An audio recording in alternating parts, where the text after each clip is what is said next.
La bienvenue sur cette 120e bulle de sagesse, dont le sujet aujourd'hui m'est inspiré par de nombreuses réflexions ces derniers temps, de personnes qui me racontent comment il est difficile de garder son calme, de garder sa sérénité et de rester positif avec des gens qui veulent toujours avoir raison et qui n'admettent pas d'avoir tort. Alors, en préambule, je vais laisser quelques instants la parole à mon autre casquette qui est celle de pédagogue, parce que mes yeux se promenant sur les réseaux sociaux sont souvent relativement agressés par l'orthographe de ces expressions. On a tort avec un T. Si vous voulez un moyen mnémotechnique de le retenir, rappelez-vous que le tort tue. Voilà, on a tort, T-O-R-T, ce qui veut dire qu'on n'a pas raison, ce qui veut dire que ce que l'on soutient n'est pas juste. Souvent, on voit écrit tort, T-O-R-D. Ça, c'est complètement invraisemblable parce que tort, T-O-R-D n'est pas un nom ni un adjectif, c'est une forme verbale. Il tord, elle tord, on tord, troisième personne du présent indicatif. Tort, T-O-R-D, ne peut pas être utilisé comme un nom. Quant à tort, T-O-R-S, qui serait peut-être un peu plus compréhensible, mais je ne veux pas faire trop long, eh bien, en réalité, on l'utilise dans l'expression à tort et à travers. Parce que là, cela signifie que quelque chose n'est pas droit, que quelque chose a subi une torsion, est tordu, effectivement. Mais là, on n'est pas sur une forme verbale, on est sur un adjectif. À tort, tordu, torsion, et à travers, ça c'est juste. Mais par contre, quand vous n'avez pas raison, vous avez tort, T-O-R-T. Bien. Je ferme là la leçon de vocabulaire et d'orthographe pour aller retourner dans le cheminement personnel. Qu'est-ce qui se passe quand quelqu'un va avoir raison à tout prix et que on ne supporte pas que l'autre en face veuille avoir raison ou qu'on veuille avoir raison ou que personne ne veuille avoir tort? Qu'est-ce que ça veut dire? Là, on est purement dans l'ego. J'ai raison, ça veut dire, ouais, I am the best. Toi, tu as tort, je suis meilleur que toi. On en passe tous par là à un moment ou à un autre de sa vie. Et on a le sentiment, en faisant ça, soit que véritablement on est en train de rétablir la justice, puisque quelqu'un qui a tort est dans l'injustice, eh bien, en lui prouvant qu'il a tort, on va rétablir la justice. Ça part d'un bon sentiment. L'enfer est toujours pavé de bonnes intentions. Et c'est une bataille d'ego, en réalité. Si vous avez tort, votre ego s'imagine que vous êtes quelqu'un de pas bien. Ah, ça, c'est l'ego. Quelqu'un qui ne fonctionne pas dans l'ego, qui fonctionne dans l'intelligence de cœur, va admettre très volontiers qu'on lui dise « Tu t'es trompé, tu as tort ». Oui, bien sûr. Bien sûr. Pourquoi est-ce qu'on n'aurait pas tort? Ça peut arriver de se tromper. Tout le monde peut connaître des erreurs. Tout le monde. Et quand on commet une erreur, ça ne signifie pas qu'on est un imbécile, ça ne signifie pas qu'on est une mauvaise personne, ça signifie peut-être que on était dans une situation qu'on ne connaissait pas et on s'est trompé de chemin, et ça arrive, donc on va apprendre de notre erreur. Ça peut vouloir dire que c'est une erreur d'étourderie. On s'est trompé. Lorsque j'étais dans mes classes et que je pensais malencontreusement ce qu'il ne faut jamais faire à autre chose en écrivant au tableau, il m'arrivait d'oublier une lettre, et quand mes élèves me disaient « Tu t'es trompé là, t'as oublié ». Ah oui, t'as raison, merci de me le dire. À aucun moment je n'ai pensé que j'étais un professeur indigne parce que j'avais oublié une lettre dans un mot, parce que j'étais en train de penser à autre chose. Ce que, je le répète, je n'aurais pas dû faire. C'est là que j'avais vraiment tort. Bon. On peut avoir tort et ne pas être déchu. On peut se tromper et ne pas être quelqu'un de moche, de stupide, d'inintelligent. Au contraire. Au contraire, la personne intelligente va reconnaître ses torts. Alors, pourquoi ? Je le rappelle, j'ai déjà eu l'occasion, peut-être est-ce que si je la retrouve, je vous en mettrai le lien. J'ai déjà eu l'occasion d'enregistrer une bulle là-dessus. La différence entre l'intellect et l'intelligence.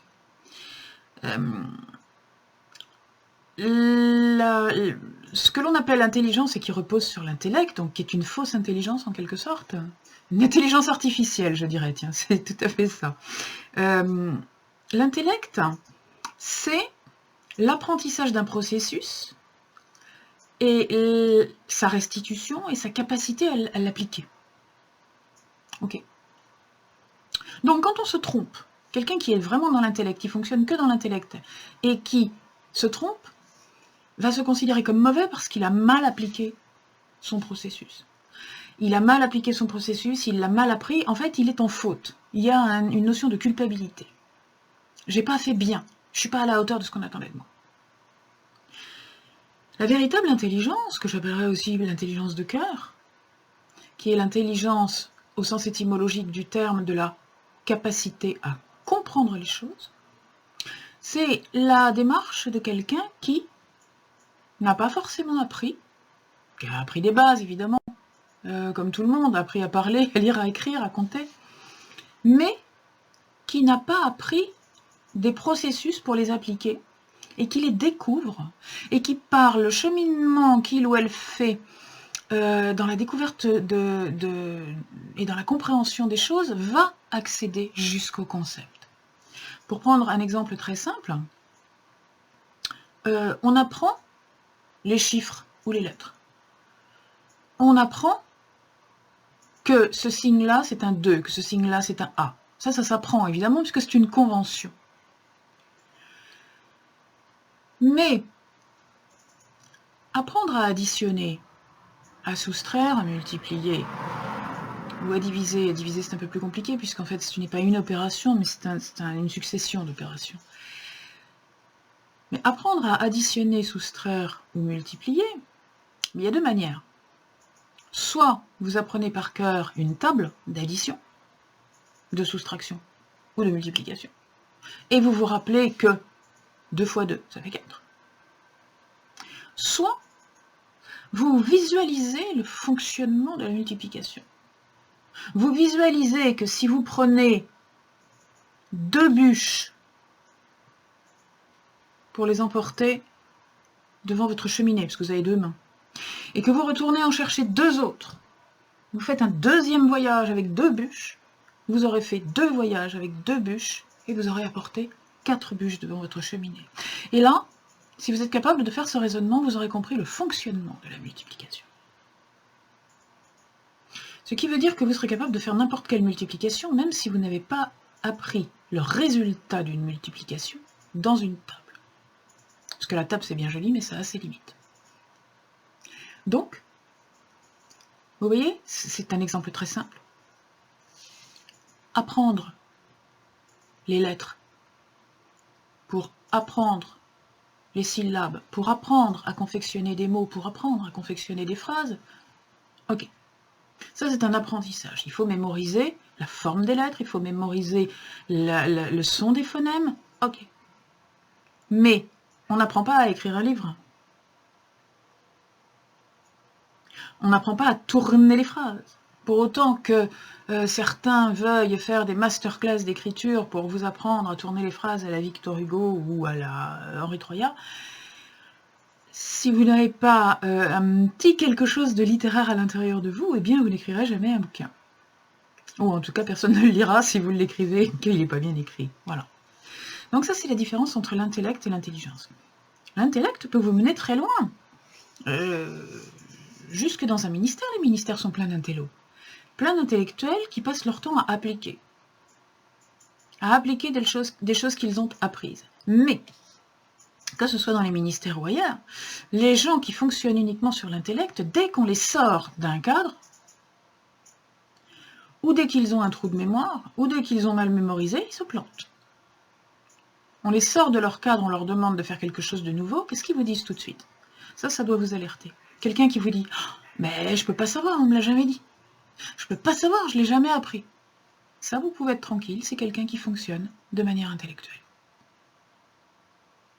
Quelqu'un qui fonctionne de manière intelligente, avec l'intelligence de la compréhension, va vous dire « bah, j'ai jamais fait ça, mais je vais le tenter, on va voir. » Voilà. Ça, c'est la différence. Vous pouvez être sûr que quelqu'un qui vous dit « je sais pas parce qu'on me l'a pas dit », c'est quelqu'un qui fonctionne exclusivement dans l'intellect. Quelqu'un qui est devant quelque chose et qui vous dit « j'y arrive pas, tu peux m'expliquer », ça, c'est quelqu'un qui est dans l'intellect. Alors que votre ado qui démonte une mobilette pour comprendre comment elle fonctionne, eh ben, vous allez lui passer une bronca, mais c'est bien dommage, parce que lui, il est intelligent. Ça, c'est une démarche d'intelligence.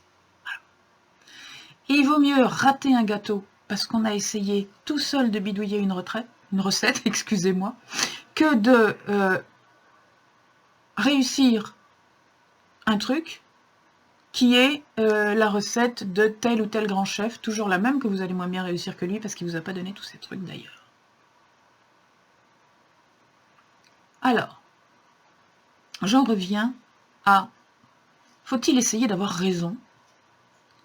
Avoir raison, c'est s'accrocher à ce qu'on croit savoir. Avoir raison, vouloir avoir raison, c'est s'accrocher à une croyance. Déjà, c'est pas prouver que ce qu'on soutient est juste, première chose. Ce qu'on soutient, ça peut être juste de notre point de vue et pas de celui de l'autre. Ça, c'est encore autre chose à considérer. Rappelez-vous l'histoire du 6 et du 9. Hein. Le 6, si vous le regardez par en bas, c'est un 6. Si vous le regardez par en haut, c'est un 9. Voilà. Donc, si vous êtes avec quelqu'un, chacun d'un côté du chiffre, il y en a un qui va soutenir que c'est un 6, l'autre qui va soutenir que c'est un 9, ça peut finir en pugilat et tout le monde a raison finalement. Donc on s'est battu pour rien. Donc ça, ce sont des circonstances qui arrivent souvent dans la vie, tout le monde a raison. Après, il arrive que effectivement l'un ait raison, parce que la version qu'il soutient, la position qu'il soutient est juste, correspond à la réalité des faits. Ça peut être prouvé, voilà. Et l'autre a tort parce que, effectivement, si sa version ne correspond pas à la réalité des faits, il n'a pas raison. Est-ce que c'est grave? Est-ce que ça vaut le coup de se disputer? Est-ce que ça vaut le coup de se faire la tête? Est-ce que c'est vraiment très important? Est-ce que ça peut pas s'arranger avec un ah bon? Alors là, dans ce domaine-là, la communication est extrêmement importante. Celui qui a raison, s'il est certain d'avoir raison, peut très gentiment, avec beaucoup de bienveillance, en apporter la démonstration à l'autre. Preuve écrite, tiens, tu vois, regarde, alors récemment, on me donnait un exemple sur un horaire. Telle chose va se passer à telle heure. Non, telle chose ne se passe jamais à telle heure, elle se passe toujours à telle autre heure. Il est possible que, exceptionnellement, un horaire ait été changé. On ne peut pas rejeter systématiquement. On peut dire, ah, ça m'étonne énormément, parce que d'habitude, c'est toujours à telle heure. Mais si tu le dis, voilà. Et là, ça évite bien des disputes, de la part de celui qui reçoit une information qu'il considère comme pas juste, de la part de celui qui donne l'information qu'il considère comme juste, ça peut être, écoute, si, regarde, je me suis renseignée, puis là, exceptionnellement, voilà. Ben là, on désamorce tout de suite une dispute, et pas de souci, on s'énerve pas. On s'énerve pas.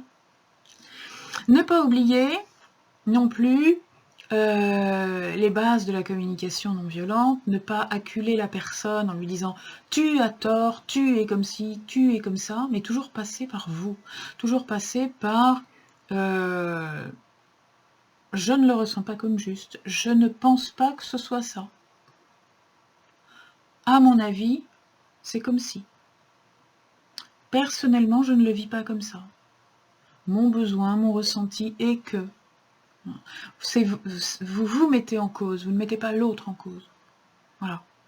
C'est important parce que les gens qui sont un petit peu hyper émotifs, hyper sensibles, hyper plein de choses, et beaucoup dans l'ego, dès qu'on va leur dire quelque chose, d'ailleurs même dès qu'on va dire quelque chose tout court, ils vont le prendre pour eux. Ils vont le prendre pour eux et ils vont s'imaginer que la Terre entière leur en veut. Et ces gens-là sont très malheureux parce qu'en fait, ils s'imaginent que la Terre entière, réellement que la Terre entière leur en veut, quoi. Donc ils sont pas bien dans leur peau. Hein. Donc, tort ou raison, est-ce que c'est fondamental? Est-ce que c'est fondamental d'avoir tort? Est-ce que c'est fondamental d'avoir raison? Donc, dans quel cas est-ce qu'il va falloir vraiment insister? Si vous allez prendre un train, que le train est à 17h30, que vous avez la certitude que le train est à 17h30 parce que vous avez acheté les billets, et que la personne à côté de vous vous dit non, il est à 18h30, il est peut-être bon d'insister, quitte au bout d'un moment à prendre un peu moins de gants, à sortir les billets, à montrer que c'est à 17h30, parce que sinon vous allez rater votre train. Encore que rater un train, c'est pas non plus, il n'y a pas mort d'homme, quoi. Voilà. Il y a des situations où vraiment c'est très important que la personne qui a raison fasse entendre sa raison, fasse entendre la justesse de son point de vue.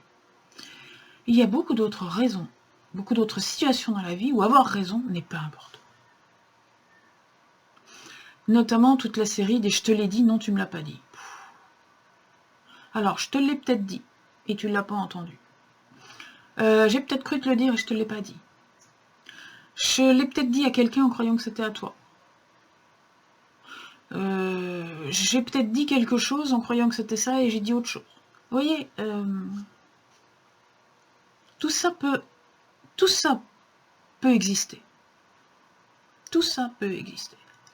On se rend compte, les enquêteurs le savent, quand ils demandent des témoignages, les perceptions des gens sont tellement différentes que 50 personnes qui ont vu la même chose, sur ces 50 personnes qui vont faire 50 témoignages, il va y avoir 49 versions différentes souvent.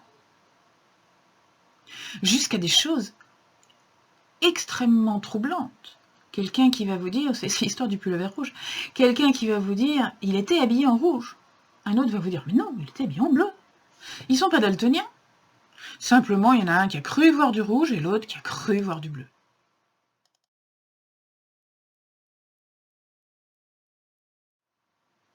Voilà, je vous retrouve. Merci la petite coupure de courant. Donc je vous retrouve pour terminer et simplement conclure en fait sur qui a tort ou qui a raison. Si c'est important, eh bien tranquillement, respectueusement, on peut communiquer avec la personne à qui il faut faire entendre raison. Si ça n'est pas important, laissez-la penser ce qu'elle veut. Si ça n'a pas d'incidence, si c'est juste... si le fait de lui faire entendre raison, c'est juste lui prouver qu'elle a tort, bah, c'est juste, voilà, c'est juste vous frotter l'ego, lui donner un petit coup de brillant. Est-ce que vraiment ça vaut le coup? Est-ce que vraiment ça vaut le coup de s'énerver, de se contrarier, de contrarier la personne, de mettre énergétiquement autour de vous une ambiance de conflit pour un truc qui, sincèrement, ne va rien changer à la vie, quoi. Je vous invite à penser à ça. Mon vieux père disait toujours, c'est le plus intelligent qui cède. J'ai compris ça très tard. Mais oui, bien sûr, c'est le plus intelligent qui cède. Celui qui est dans l'intelligence de cœur ne va pas insister, ne va pas vouloir avoir raison à tout prix. Quand on est comme ça, et ça arrive à tout le monde, à un moment ou à un autre, quand on est dans ce geste de vouloir avoir raison à tout prix, attention, c'est qu'on est dans l'ego. Alors là, il faut souffler un peu. Il faut aller se promener un peu, il faut faire une petite séance de cohérence cardiaque et prendre du recul. Lâcher prise. Vous me raconterez si ça a marché pour vous. Au revoir.